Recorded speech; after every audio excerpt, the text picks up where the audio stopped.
जीवन में याद रखना, नारी कभी हारती नहीं, उसे हराया जाता है।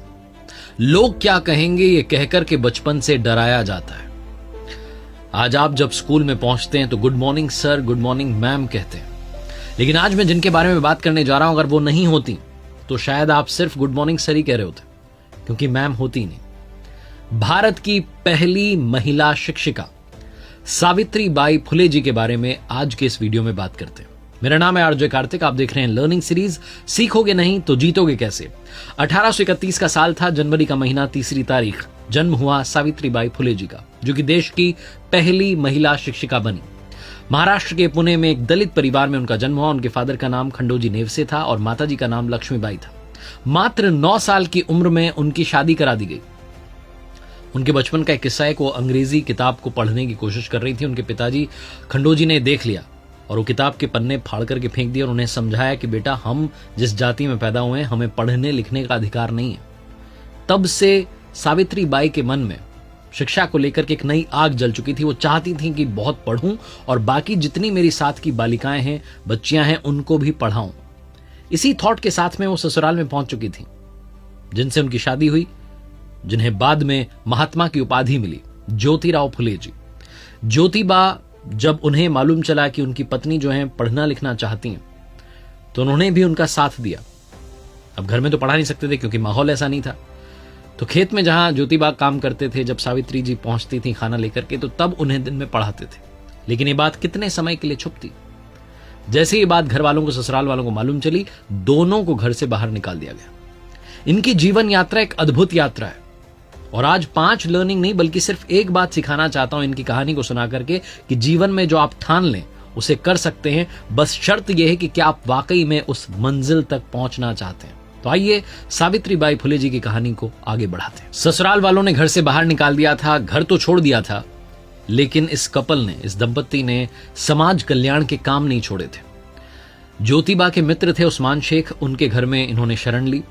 उस्मान शेख की जो बहन थी फातिमा शेख, वो सावित्री बाई की अच्छी मित्र बन गई और बातों बातों उन्होंने बताया कि मैं भी पढ़ना चाहती हूँ, शिक्षा के क्षेत्र में आगे बढ़ना चाहती हूँ। तो दोनों ने साथ में पढ़ाई पूरी की और उसके बाद में जब 17 साल की उम्र थी सावित्री बाई की, तो वो चाहती थी कि बालिकाओं के लिए एक स्कूल खोला जाए। 17 साल की उम्र आज के जमाने में वो उम्र है जब काफी बच्चे अपनी पढ़ाई पूरी करने के आसपास होते हैं, 12th तक पहुंच चुके होते हैं। लेकिन उस उम्र में ये टीचर बनना चाह रही थी, बाकी बच्चियों का भी भविष्य सुधारना चाहती थी। अब सबसे बड़ी समस्या थी कि स्कूल कहां खोला जाए। इतने संसाधन नहीं थे, इतने पैसे नहीं थे, तो फातिमा शेख के घर में ही स्कूल खोला गया। 1848 में पहला स्कूल खोला गया और 1851 आते आते 3 स्कूल और खोले जा चुके थे और 150 बालिकाएं इनके स्कूल्स में शिक्षा ग्रहण कर रही थी। एक अलग रास्ते पर चल चुकी थी सावित्री बाई फुले, अपने पति, अपनी दोस्त की मदद से।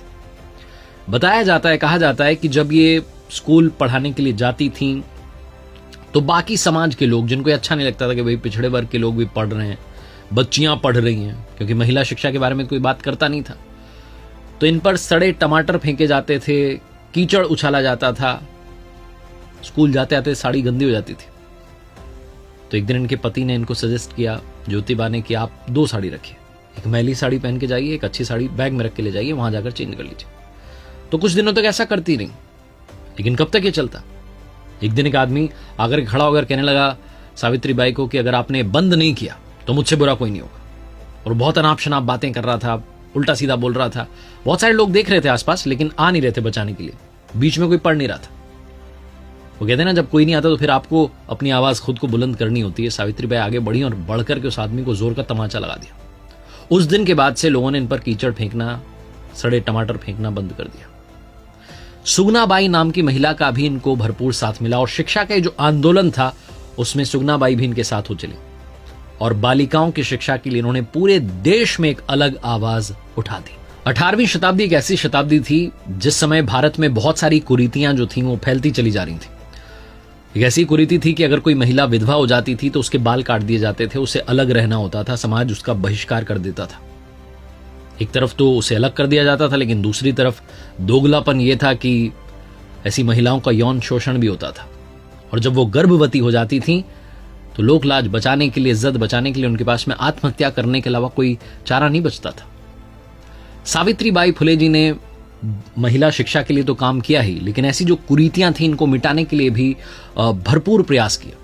चाहे वो छुआछूत की हो, सती प्रथा हो, बाल विवाह, विधवा विवाह निषेध, ऐसी बहुत सारी कुरीतियां थी जिनको खत्म करने के लिए सावित्रीबाई फुले जी ने काम किया। जिस सोसाइटी से उन्हें ताने सुनने को मिल रहे थे, उसी सोसाइटी की महिलाओं को बचाने के लिए उन्होंने जी जान एक कर दी।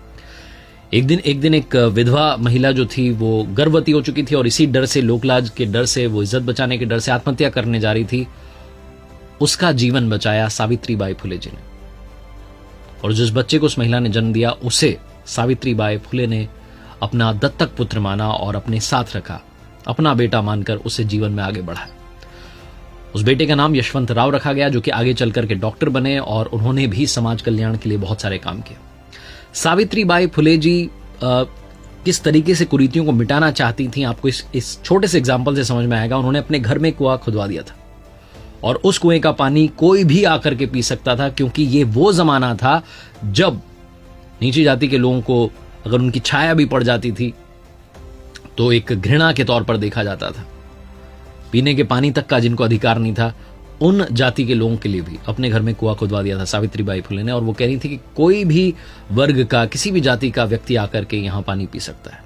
तो समाज के बीच में जो दरारें थीं, जो खाई थी, उसे मिटाने का काम किया सावित्रीबाई फुले जी ने और उनके पति महात्मा ज्योतिराव फुले जी ने। समाज कल्याण के काम लगातार सावित्रीबाई फुले करती चली गई।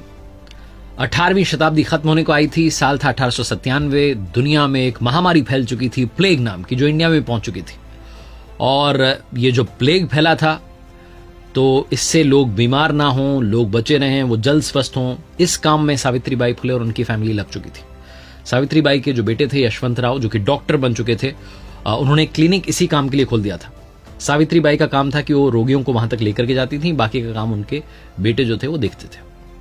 वो कहते ना, कई बार आप जिस लक्ष्य के साथ आगे बढ़ रहे होते हैं, जिस काम में अपने आप को इतना लगा देते हैं, कई बार वही आपकी मौत का कारण बन जाता है, और ऐसा ही हुआ। प्लेग ने ही मां सावित्रीबाई फुले जी की जान ले ली। उनकी मृत्यु 1897 में हो गई, लेकिन वो समाज में एक मैसेज छोड़ के गई कि हम सबको मिलकर के आगे बढ़ना है, हम सबको हाथ थाम करके आगे चलना है। मां सावित्रीबाई फुले जी ने जो बेहतरीन काम किया, उनको सम्मान देते हुए गूगल ने भी उनकी जयंती पर डूडल बनाया था। आज एक बार फिर से महात्मा ज्योतिराव फुले जी को, मां सावित्रीबाई फुले जी को प्रणाम करता हूं और उनके इस अद्भुत कंट्रीब्यूशन के लिए उन्हें धन्यवाद करता हूं।